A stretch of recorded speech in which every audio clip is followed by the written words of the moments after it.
Search and destroy strategy, overgrown defense. Keep in mind this is not one continuous game, it is only meant to show you one or two possible paths of thousands available.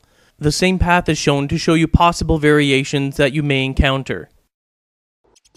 Alright, 8 or 9 times out of 10 I'm going to be going to A to set up defense. It depends, number 1, where the enemy went, number 2, where my teammates are going. If there's, a ton of them coming here, then usually I won't come here, but I just wanted to show you the defensive setup. Alright, so this first one here, I'm just going to quickly pause it here. The first claymore that I'm going to set here is kind of an important one. Obviously, if they're going to plant, usually they want to clear upstairs because they know usually someone will be up there looking down on them. So this first claymore, and usually it'll get you a kill. You want to place it back sort of slightly behind that bookshelf. Number 1, because it's harder for them to see even if they're creeping around that corner.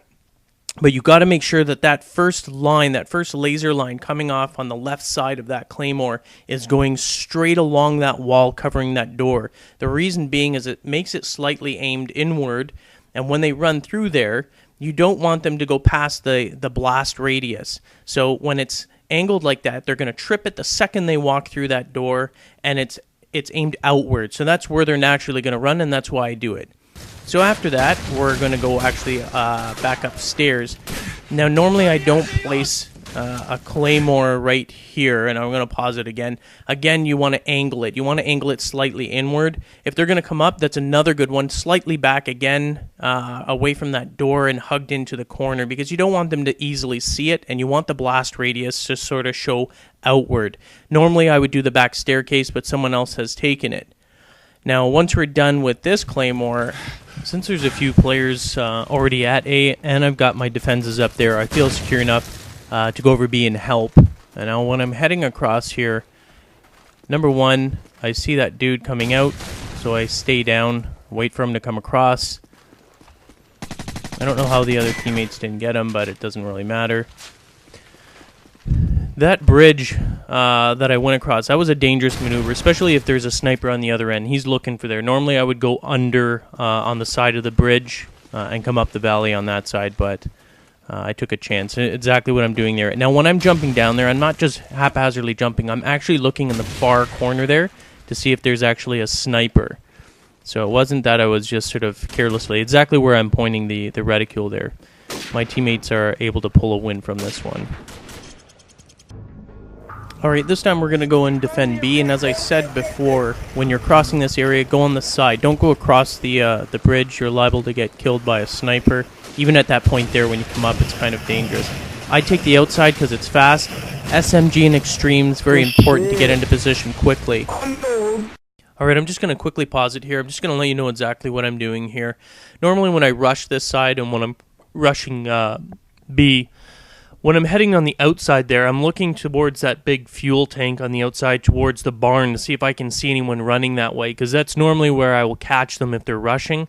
If I don't see anyone there, I assume that they actually cut through that little opening on the other side of the barn there and are actually coming on the outside of the building. So I just quickly dart in this room, and I'm looking at both those windows.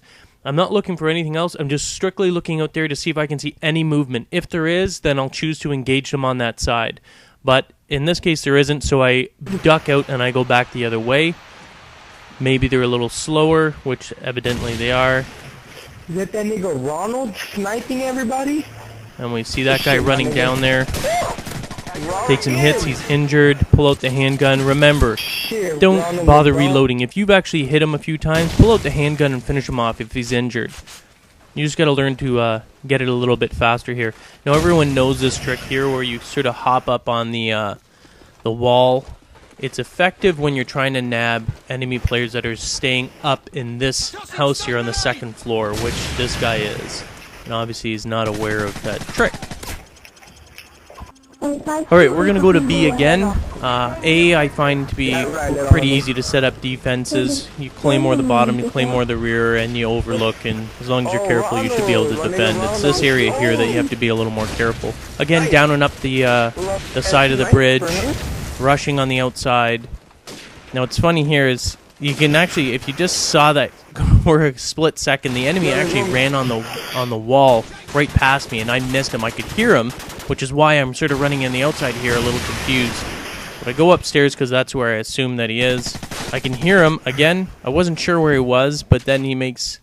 It's not his fault, but his leg sticks through the roof. And of course I take advantage of it. It's just a wooden roof. Can kill him right through it. So that guy is done, which is brutal. Extremely brutal when they get into that position. I find it's actually pretty easy to defend on the rooftop there. Now I don't have any claymores, so I have to constantly check the bottom. And I have bomb squad on, which is a good thing because I may have eaten that one if I didn't know. Now when I destroyed it, you notice again I removed myself away from it. What I'm doing here is actually not the greatest. You can see I'm concentrating way too much on just that opening there. I assume that's where they are, which they kind of are, but it doesn't matter. I mean, I leave my flank open huge. I should be checking back and forth. So now we're going to go back in there because it seems that that's where the last guy is. I'm hoping he's going to come out. He doesn't. We're going to destroy that last one. And if those are his, he knows I'm coming this way. So there's no point in waiting. And there he is. Thanks for watching. Hope you enjoyed it. For more strategies on Call of Duty 4 and World at War, visit nextgentactics.com.